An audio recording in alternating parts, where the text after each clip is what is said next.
Today, I'm going to take you inside one of the most powerful auditions ever seen on America's Got Talent.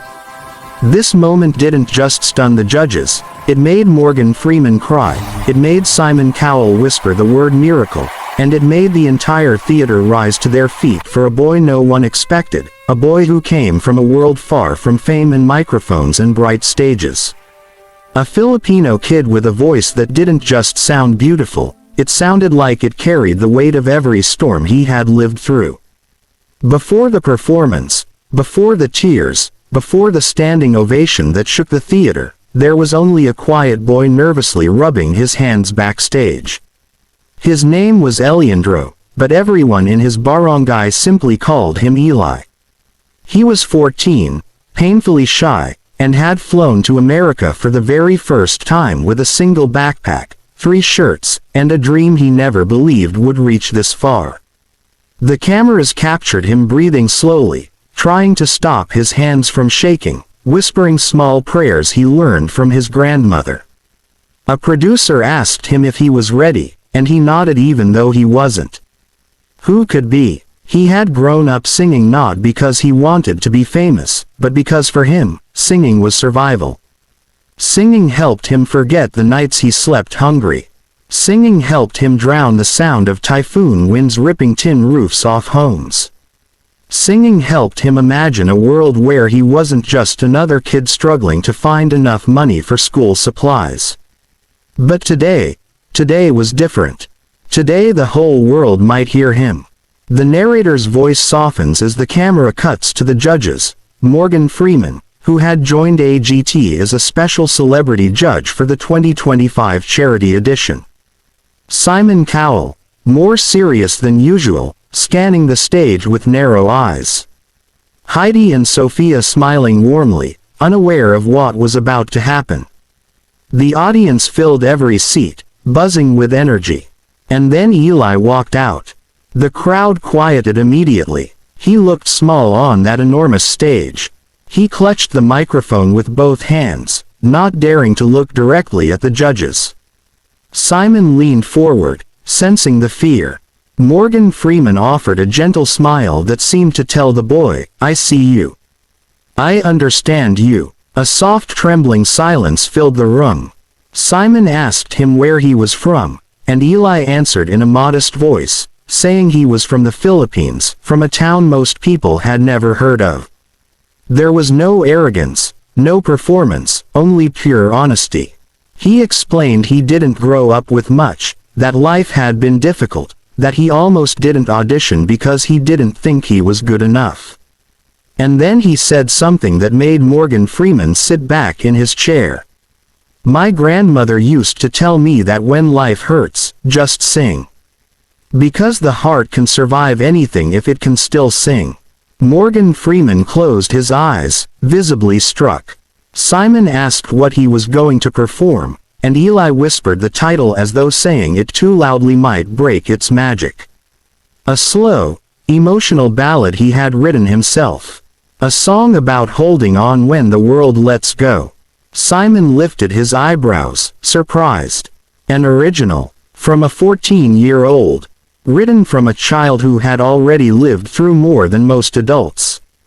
The music started. A single piano note, simple, fragile, almost afraid to exist. And then Eli began to sing. His voice came out soft at first, trembling, like a candle flame fighting against a storm.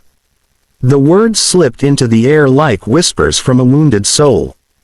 "I'm still here, even when the night don't show me light. I'm still here, even when my heart forgets to fight." People leaned forward. The judges froze. The softness of his voice held a kind of pain that didn't sound practiced or polished. It sounded lived. Each note carried scars. Each breath felt like a memory of something he survived. Then his voice rose. And when he reached the first chorus, something changed. Power, clarity, emotion so raw that it shook the room. His voice soared like it had been waiting years to finally be heard, to finally be free. Morgan Freeman's eyes filled with tears. Simon Cowell's expression changed from curiosity to awe. His lips parted slightly, his head tilted. He wasn't judging anymore. He was witnessing. Eli held the microphone tightly, his eyes closed, pouring everything into the song. People in the audience began wiping their eyes. Some held their hands to their mouths. The theater felt like it was holding its breath, listening to a story not told in words but in pure emotion. This wasn't just talent. This was truth. The bridge of the song arrived like a wave. Eli's voice cracked, not from lack of control, but from intensity. That crack carried more emotion than some singers express in their whole careers. It made Morgan Freeman wipe a tear that had escaped down his cheek. It made Simon whisper something under his breath. Miracle. The music softened again, and Eli almost whispered the final lines. If I'm still singing, then I'm still living, and if I'm still living, I'm still brave. A long pause. Silence more powerful than sound. Then the final note floated into the air and faded like the last glow of a sunset. For a moment, nothing happened. The entire theater remained silent, stunned, processing what they had just heard. It wasn't the kind of performance that makes people instantly scream and cheer. It was the kind that leaves people breathless. And then the audience erupted. A wave of applause. A full standing ovation. Eli opened his eyes, shocked. This was the moment he never believed would happen.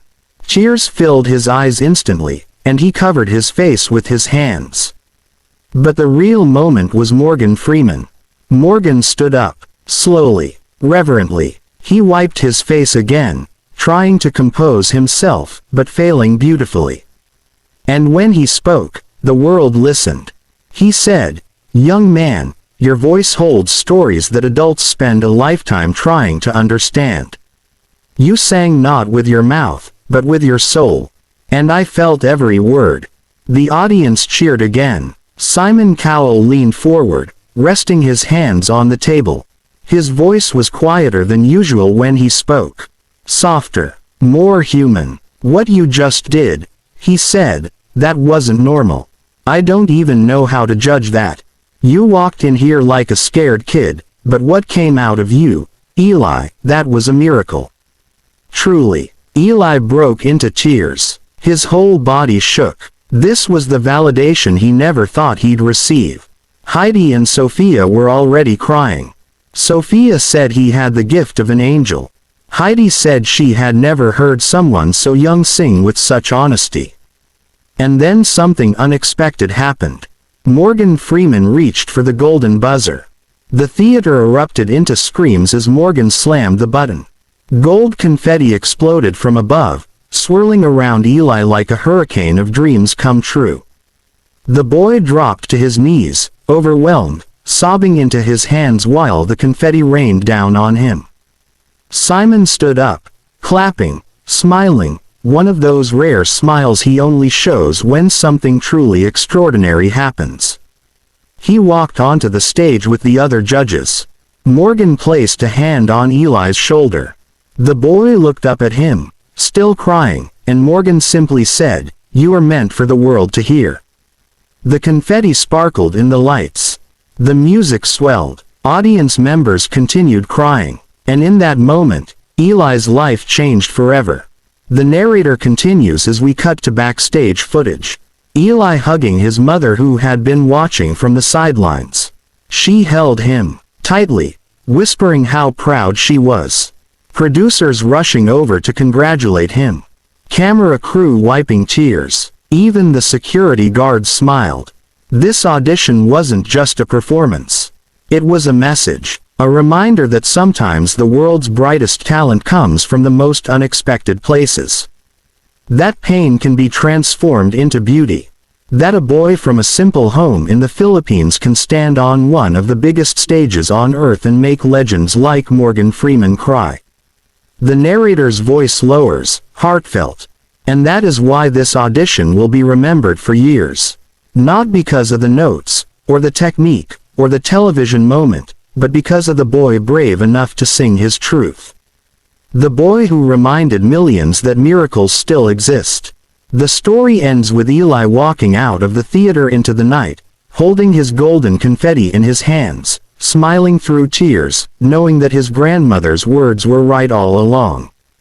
As long as he could sing, he would survive anything. And now the world would sing with him.